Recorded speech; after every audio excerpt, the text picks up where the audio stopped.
You already know how to convert text to a table. This table actually started as a set of tabular data, but you can also convert a table to text. This table is very easy to work with, but there are reasons that we might prefer to have this type of data displayed as text rather than in a table. My number one reason for converting a table to text is for accessibility. Whether I'm distributing this document as a Word document or publishing it as part of a web page that needs to be accessible. Many of the screen readers used by folks with visual challenges have a difficult time with tables. When the screen reader hits the edge of the table, it might skip the table entirely, or simply have a difficult time reading this in a way that's easily understood by the user. If I want all of my users to be able to access this data, I may need to take it out of the table. It's easy to do. Simply click in your table, and on the Table Tools Layout tab, choose Convert to Text. We're going to do this two different ways.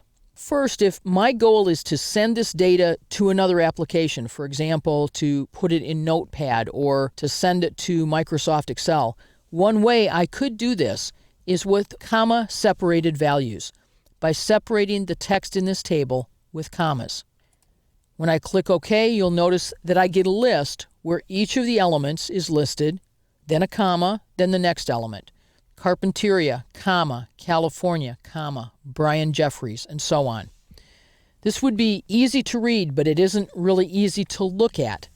So I'm going to undo that change, and we're going to convert this table to text again. Let's choose Layout, Convert to Text, and we're going to choose the default, which is Tabs, and click OK. And you'll notice that this table has been converted to tabular data. When I say tabular data, it's because there's a tab at the left edge of each column of data here.